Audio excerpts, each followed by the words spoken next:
What is good, ladies and gentlemen? Welcome to another SK Wealth Academy podcast, number 154. Now, you may have noticed that I've not been uploading on YouTube as frequently, and that is probably going to last for a while because I want to get people used to the idea of searching for my content on other channels, which would be on Podbean at skwealthacademy.podbean.com, on Spotify and iTunes, which I'll put the links below in the podcast show notes to those two sources, and also eventually on k.im. So like king.indigo and M for Michael, so k.im, because finally when k.im becomes available, it's only available in beta form because I've been tracking that very religiously. And in its beta form, you can only upload content up to 14 megabytes in size, which we all know is nothing.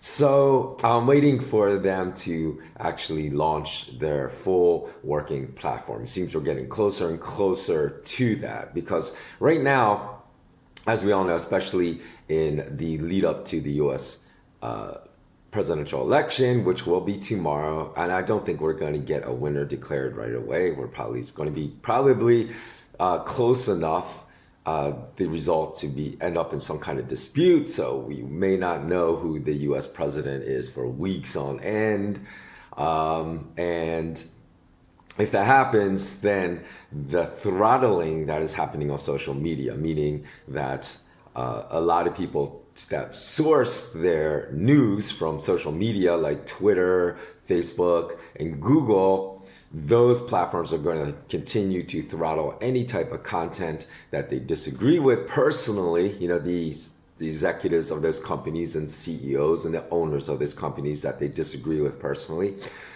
or just they're going to throttle any content that provides a different narrative than the mass media because they've been doing that for years on end. So I would have no problem with, if I uploaded content and only received, like 50 views or 70 views, but I'm not gonna, and my content wasn't being throttled, but I know 100% that my content is being throttled, which means basically all these platforms that I've been uploading my content to, they make it like YouTube, they make it much more difficult for anyone that actually searches for the content that I produce to find it.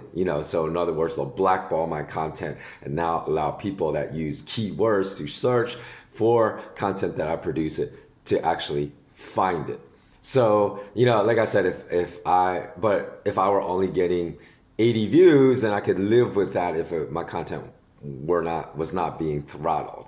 But I'm not going to waste 3 hours of my time, making a podcast in video format and then only receiving like 80 views, especially, why I know 100% is being throttled was because even my content from a few months ago was at least getting like 1,000 views at a minimum. But even then I know I was being throttled because on my former channel, which was just called SK Wealth Academy, I was producing the same type of content I'm producing now, like topic wise, because I've always been I've also always been someone that's been contrarian to what the mass media news is producing. I've always produced news that you can only find on independent news outlets. And those videos, when I would receive like lesser views, I would receive at least 5,000 views. And then quite often I would receive anywhere from 30,000 to 70,000 views, and that was kind of more normal as far as the number of views that content would receive. So for me to only be receiving 85 views for the similar type of content is just ludicrous. Now, we all know last week, right, that Twitter CEO Jack Dorsey, Facebook CEO Mark Zuckerberg, and Google CEO Sundar Pichai were all called by Congress to come testify as to why they are censoring people. And this actually comes down to, I think, a very, very simple issue. Either they are going to operate as news outlets and should be regulated as such, or they're social media platforms and should not be subject to the regulation of news outlets. Now, all of these three weaselly CEOs and their owners are basically twisting a law to be able to censor people. And that law is Section 230 of a 25-year-old law that's on the books in America called the Communications Decency Act. And basically what that allowed content providers to do. So for example, Twitter and Facebook were not even founded into the 2000s, right? This law was on the book in 1996, so they didn't understand. This law was made not understanding the progression of how people would source their news from social media platforms. And so that's why that either that law needs to be revised, or how social media platforms are defined by law needs to be revised, because it allowed companies to moderate anything that they considered as indecent content without facing any type of repercussion. So that's why they can just strike completely factual content that social media creators post on their platforms and say, oh, this is indecent content, without any type of repercussions. But basically they're using the law to censor people, to shut down opposition voices. And that law also, it prevented people from suing any content or posts made by people on their platform. So they get the best of both worlds. They can't be sued for censoring people, but yet there's no legal repercussions for them when they censor people. So they're twisting the law to their advantage. They just say, hey, that's indecent. They label truth as indecent. Now, it's not like they only are taking down truth and using the law to label all truth as indecent that they don't disagree with. Sometimes they just may be against a narrative, right, that they personally support. And, you know, people may post things that may really be on the borderline of truth or may not even be truthful, and they'll censor that as well.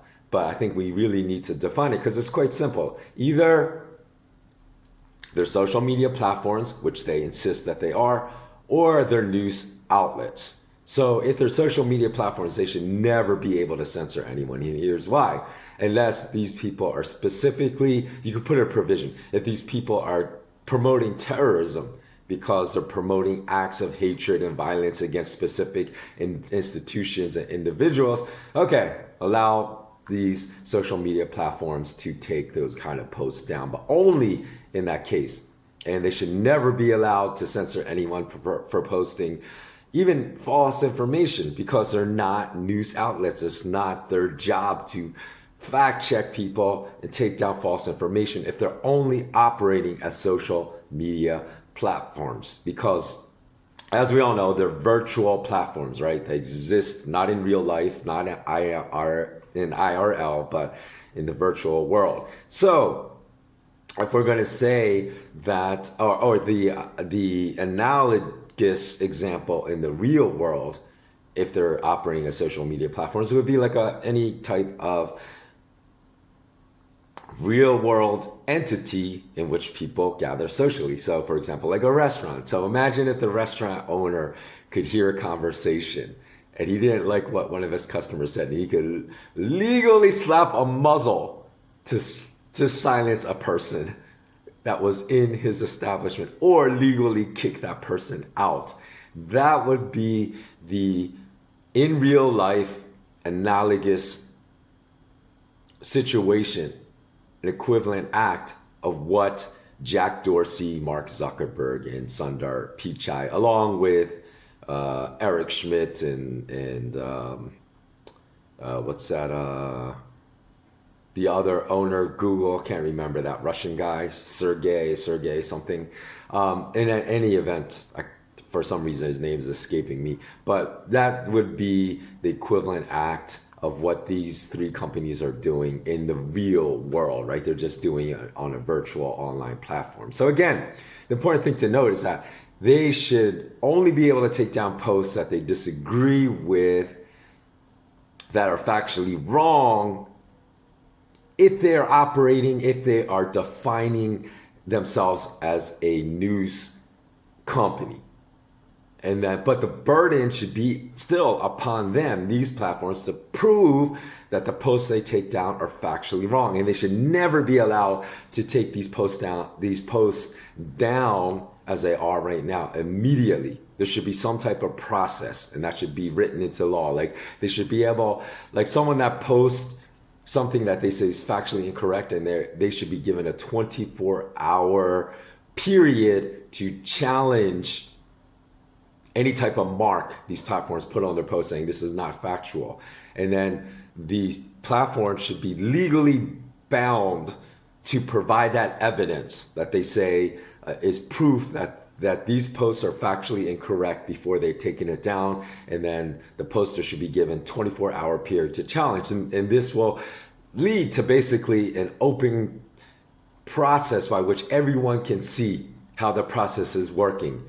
And then they can understand, yes, this post was actually factually incorrect. That's why it's being taken down. Or if it's not, because it's for political reasons, then the poster has a chance to challenge the platform and win the case, in which case they were factually correct and the platform was factually incorrect. So there should be some kind of review process, some kind of period in which a post cannot be taken down before the poster has a chance to respond. And this is how that should work. And that would be actually, as we all know, the fact-checking process for a lot of corporations deemed as news stations today, like MSNBC, Fox News, CNN, C-SPAN. They need massive improvement, because even these allegedly news channels designated as news outlets post a lot of factually incorrect information as facts. They're just posting their opinions and they're disguising them as facts. So this is how I think that process should proceed. Either your social media outlet, that's what you say you are, you can't be censoring anyone just for saying outrageous things, because in real life, concrete, tangible social media outlets like restaurants and bars, they can't do that. That people would say that's crazy censorship, but yet they're allowed to do it online. Or you're a news outlet and you gotta be held to higher standards of journalism. And that is like black and white. That's how that should proceed. Okay, before I move on, I want to let everybody know again that one way, because I'm 100%, all my content is 100% supported by all of my viewers, the readers of my blog, which you can find at malamalama.com/WordPress, which again, you can find all the links in the show notes. You can also support me by becoming a patron by going to patreon.com/skwealthacademy. And there's only a few weeks left in the fundraising campaign I'm doing to launch my 22 online course, SK Wealth Academy. And I'll explain the necessity, some of the reason why I spent 10 years of my life developing this course within the confines of this particular blog. And you can thank you so much to everyone that has already donated. I am going to provide some kind of special benefit just to all donators once I launch my academy. So I will get back to you once I'm able to launch my academy, which I'm really going to try to do before the end of this year. But a lot has to do with whether I'm eventually allowed to return home, because there are some things I can't launch my academy. At least I don't think I can launch my academy until I'm able to return home, because I've been stuck in this Corona travel lockdown mess for the last 7 months.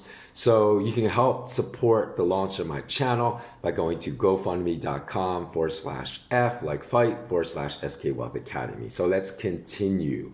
Okay, so I want to also, since the national election is tomorrow, I want to just reiterate that a wasted vote in the US presidential election. But this will apply to any country that has not yet, that has an upcoming national election, whether it's to elect a prime minister or a president. A wasted vote is a vote that will perpetuate whatever political system is in place in your nation at the current time that allows a major party candidate to stay in power. If you feel, which I believe most people have, that certainly public polls have shown, the overwhelming majority of people are dissatisfied with their political system, meaning they haven't felt that their political system has produced a candidate that has actually served their needs. When I say their needs, I mean the needs of every person in a fair manner in their entire country, no matter their socio-economic demographic, right? That served everyone during their lifetime, which is ridiculous, right? So a wasted vote is a vote in reality, despite what your politicians try to tell you, that will allow one of your majority party candidates to win and stay in power. Because political systems always gravitate towards an equilibrium. Why do the political systems always want zero change? Why do they want equilibrium? Because equilibrium keeps them in power. So for example, in the election tomorrow in America, a wasted vote is voting for the Democratic or Republican candidate. In the UK, a wasted vote would be voting for the Conservative or Labour Party candidate. In Australia, you'd be voting for the Labour or Liberal Party candidate. In South Korea, be voting for the Democratic or People Power Party candidate. And I know people say in the UK and Australia and South Korea that there's multiple parties. Even in America, right? There's dozens of independent party candidates. There's Libertarian Party candidates. There's Green Party candidates on the ballot. But the fact of the matter is, all of these nations really have, although people would say there's multi-party systems in all those nations. So in reality, if you want to speak reality, they're all two-party systems, right? They're all binary systems because in their national elections, really there's no more than 5% of all the other candidates together that of the vote captured by all the other independent party candidates. So when two party candidates are basically capturing 95% of all the votes casted, it's not a multi-party system. It's a two-party system. Now, there was one blip, like I told you, when Ross Perot, I think he ran in like 1980 something in America. He actually was able to gain 19% of the entire vote for that presidential election year, but the two-party candidate system learned from that because they were like freaking out over Ross Perot, independent party candidate, being able to capture 19% of their overall vote. And they changed the political system to ensure that would never happen again. But that doesn't mean people don't have power. Just go back and watch my SK Wealth Academy podcast number 153 to understand how people, as long as we all unite together, there is tremendous power in numbers. We just don't understand how to exercise our power during national elections. So, you know, we've all seen in the United States candidates that are seen as progressive, right? Like Bernie Sanders, Tulsi Gabbard, even AOC to some people, but we all saw them sell out. So we know the system won't work because when they were running alone, right, for themselves, and they were the candidates that are trying to gain the Democratic nomination. For example, Bernie Sanders. We saw massive numbers of people show up at his rallies way back in March. We saw 10,000 people show up in Ann Arbor, Michigan that supported him.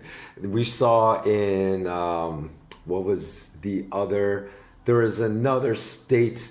There are actually multiple states in which even more than 10,000 people showed up, and I'll put that in the link below. I think the other one was somewhere in Chicago where Bernie Sanders came. You can see from the photos that there's probably at least 10,000 people that showed up to support him, and the reason was because his platform was based upon things that were very different from either the candidates that eventually were going to run for the US presidential election tomorrow, which is Donald Trump and Joe Biden.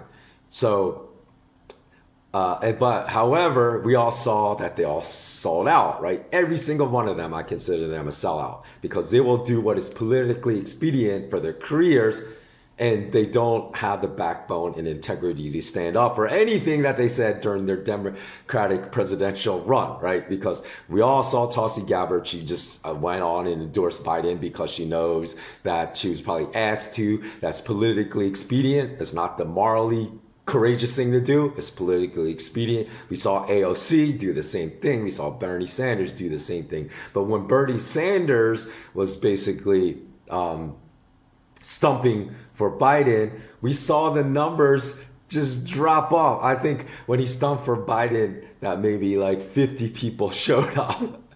That's the difference. Like they said, no more than 85. He went back to the same places, right, where 10,000 people showed up, like Ann Arbor, Michigan, when he was running for himself, trying to gain the Democratic nomination for U.S. presidency in this presidential election tomorrow. 10,000 people showed up. But when he went back to the same place, Ann Arbor, Michigan, to stump for Biden, they said no more than 85 people showed up. So that's the difference, because people are definitely dissatisfied with the two candidates. So, and the other thing is, right, is that even someone like Obama, because he was just stumping for Biden in Philadelphia, you know, whether or not you agree or disagree with his politics when he was U.S. president, he was vastly popular in the entire world. He went to stump for Biden in Philadelphia, and they said it was embarrassing. They said there were only tens of people that showed up, even when Obama went to stump for Biden, because nobody is excited about Joe Biden becoming and Kamala Harris. So even Kamala Harris, there are times, and I'll put the links below to these articles. Kamala Harris, they said they didn't want to show the crowd because when she was speaking as the vice presidential candidate, that again, there's only like a couple dozen people in the audience. Nobody is excited about this. So that is the crazy thing. Okay, so the other topic that I wanted to cover in today's podcast, number 154, is just how the question is, have we all become insane that we've forgotten how to think for ourselves, right? Because the fact that so many people so blindly obey what politicians, not even medical personnel, because just someone that the state appoints as the authority, you know, like one doctor or two doctors, these are the only people you can listen to, because if people were listening to a wide range of medical personnel in their country, they wouldn't be so blindly obedient to all these economic lockdown mandates coming from the state in regard to this still ongoing virus, right? They said a second wave of infections, going to be a third wave of infections, more people hospitalized, blah, blah, blah, blah, blah. Because if they listen to a wide range of medical personnel, they will understand that their state officials are lying to them. So you can even go back, right? We can go back and say, hey, look at what the crazy state told you, like about nuclear bombs, right? They had this program called Duck and Roll. I'll put a link, because you can still find these insane, absurd videos on YouTube in which the state rolled out in the United States. And when I say the state, I mean like the national government, right? The state rolled out in the 1950s a whole duck and roll campaign because, you know, we're in the middle of Cold War with Russia. If Russia dropped a nuke on America, all you had to do was you had to duck like behind, not even like, it was so insane to have commercials where people were just trying to duck beneath a curb on the street side, like, so a curb that wouldn't even be tall enough to cover their body. They say, duck and roll beneath a curb or behind a building, and this will protect you if a nuclear bomb. They would show in the commercials a flash, so they're close enough to see the flash from the bomb going off, and they would say, just take cover behind a tree or something, like you wouldn't be obliterated. And this is ridiculous, because you have to realize these commercials that were being rolled out by the state already knew it was a complete lie, because World War II had ended already in 1945. What happened in World War II? US dropped 2 nukes on Hiroshima and Nagasaki. So they already knew the scientific results of dropping a nuke. And not only that, between after World War II ended, between 1948 and 1951, there was Operation Crossroads, Sandstone, and Operation Ranger. What were they? They were all three very extensive nuclear bomb tests, atomic bomb tests that happened between the years. They're rolling out these absurd duck and roll responses. You know, they had, like in schools, they would say, children, hide underneath your desk if a nuclear bomb is dropped, and that will protect you. They obviously knew you would be incinerated, and if you're within a certain radius of the nuclear bomb blast, that hiding behind an inanimate object is not going to provide you from getting irradiated and dying a horrible death later. So this is the exact same government that people say, oh, well, that was a long time ago. Now they don't lie to us, right? That are believing people blindly about what we are being told about the virus, which is just so ridiculous. That's why I say, what is wrong? I feel like I'm living in a parallel universe when I see so many people just blindly obeying governments that have repeatedly, there's a historical pattern, these governments repeatedly lying to you. And now you think, oh, no, they're trying to protect us now. They're not lying to us. So again, it's the same thing as I was watching like two people that have a news channel and they're talking about scientific theory. And one person actually said this. So after I heard him say this, I said, how horrible does our educational system have to be for this person to be university and college educated? And this is what he actually believes. And this was his argument, right? Because he was arguing on a news channel on YouTube what scientific theory is, right? And he was saying, look, theory is a word that's used differently in science. He said, when we have other theories like, oh, there's 9/11 conspiracy theory, then we really don't know what happened. So that when we use theory in that sense, there's no direct evidence or proof of that theory. It's just people speculating.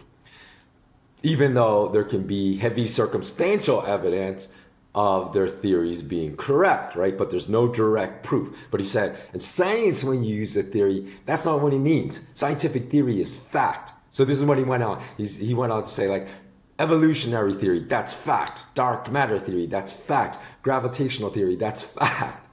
And I couldn't believe this. This person had a college education and was saying this. I was like, how are they teaching science in school? Because scientific theory, the word theory means the exact same thing that theory would mean in any other setting. Theory would mean there's no indisputable proof that the scientific theory is true. Like dark matter, there's no indisputable evidence that dark matter exists. That's why it's a theory. Evolutionary theory, there's no indisputable direct evidence of, and this is the thing where a lot of people get evolutionary theory twisted, right? I'm talking about the evolutionary theory of ape becoming man. I'm not talking about evolution in between species, right? Because species, there's plenty of indisputable scientific evidence that evolution happens within species. I'm talking about one species becoming a completely different species. There's no indisputable proof that that is true. And so I think, again, how poor is our education system today, in which people just believe all this nonsense, right? And like I said, even with the virus, right? Of course, I've said this a million times over, so people don't twist my words. The virus is real. It's just not as dangerous as the fear-mongering government officials are using this to spread mass compliance and obedience through the world in order.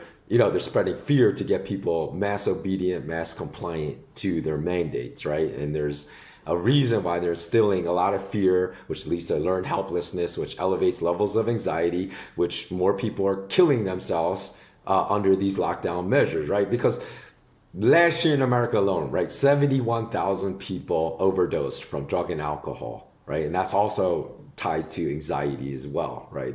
And another 480,000 people every year, because last year was like a high in the drug and alcohol related deaths. But every year in America, almost 500,000 people die from tobacco related deaths, right? So that's every year. Between just those two alone, there's 550,000 deaths, right? Or at least over 500,000 deaths, right? Because there's almost 500,000 deaths every single year from tobacco related diseases. So how many viral deaths did we get this year? they said 220,000 thus far. And we even know that's an exaggeration, right? Because a lot of people that have died, that have tested positive from the virus are over like 70 and 80, and they were going to die anyways because they had other health related issues that even if they had received, and this is a scientific fact, even if they had just contracted the common flu, they likely would have died, right? So it's not that this virus is so dangerous, that's the reason they died. It's because they were old, immune system's weak, they had other comorbidities, even if they had contracted the common flu, very, very likely to die, right? So we can't say that this virus actually killed them. So we know that number's exaggerated, but, realistically speaking from these numbers, we could say probably at least 3 times as many people die from drug overdoses, alcohol overdoses, and tobacco. So why aren't they banning alcohol and tobacco? If they're really concerned with saving lives, you know how many lives they could save just by banning tobacco, making tobacco illegal? They could save more than twice as many people that died, probably more than 3 times as many people that actually died from this virus, but they don't do it. So again, this shows our inability to think for ourselves anymore. Even think about something as simple as this, right? When people say, oh, you broke my heart, or I give you my heart, I love you so much, I give you my heart. You know where that comes from? That comes from the idea that love, the emotion of love, was seated in the heart. Because even Greek philosophers believed the heart was linked to our strongest emotions. The greatest Greek philosophers, right, that we think of in history, even Aristotle and Plato, they argued that the emotions of love and even emotions of fear, anger, pain were all seated in the heart. And Aristotle even took Plato's belief even further and said that like the heart regulated all these emotions. And you would say, oh, that's not any science. So how can you compare that to like how people just accept stuff that's non-scientific that they say is scientific today? No, there was a scientific basis. It was wrong, but just like today, there's some scientific bases that are wrong. Things are, theories are based upon science that are eventually proven to be wrong, because science is constantly dynamic. There's always more information being made available, more discoveries that give people a better understanding of a theory. So here's the thing. The ancient Romans said there's a vein extending from the 4th finger of our left hand directly to the heart. And they said this artery was called the vena amoris, right? So that's why they believed that's where the whole tradition came about putting the wedding ring on the 4th finger of the left hand. So again, they said that this is why all love was, that emotion was, the foundation of it was the heart. And they said it was based upon science. And back then, you may say today, oh, that's ridiculous. But back then, they say there's here's a science behind it. There's a vein that extends from your heart to the fourth finger of your left hand. That's why there's a blood pattern that flows there. That's why you have to put the right wedding ring on that will bond you with someone else. And people may hear that today and say, that is absurd. That's so insane. But guess what? If you disputed it back then, because everybody believed it, because that was the explanation given. If you disputed it back then, people would say, this is science. If you dispute that, that's ridiculous. You're going against science. It's just wrong science. But again, today, there are things that people say today that's rooted in science that everybody believes. But 30 years from now, people are going to look back at it just as we look back at that and say, how, that's so absurd. How could anyone believe that? So again, before I wrap up, so I'm going to wrap up this particular podcast. I want to say one final thing, right? We all hear, in America, this is the most important election of our lifetimes. You have to get out and vote. So it's almost just like and stay tuned to, because I'm going to put the pictures. Okay, let me do this. I'm going to put the pictures right now for Bernie Sanders so you can see how many people showed up to his campaign. And then I told you when he went and stumped for Biden, it went from that, what you'll see in the pictures I'll post, to 85 people showing up.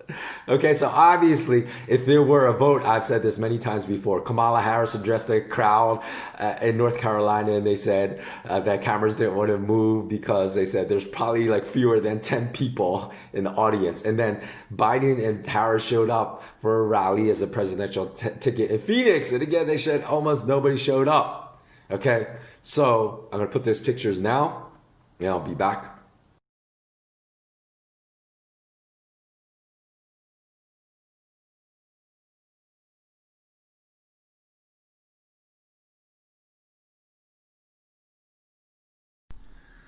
Okay, so you just saw these pictures in which virtually nobody is showing up for to support anybody stumping for Joe Biden.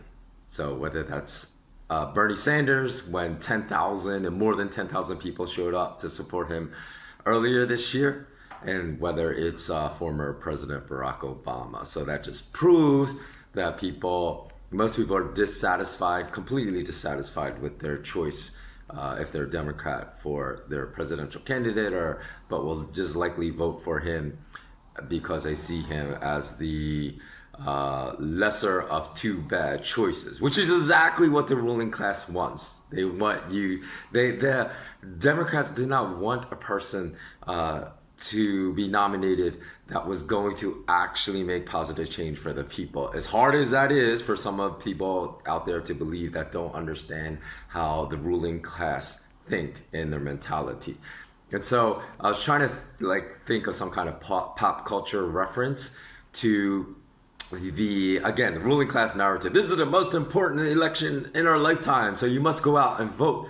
But notice they say you must go out and vote for one of the two major party candidates from which no real change will ever occur. And I think the good pop culture reference was that show, The Bachelor. Because I remember, I haven't lived in the US for like over 15 years, but I couldn't believe when I looked it up before I made this podcast, that show is still ongoing.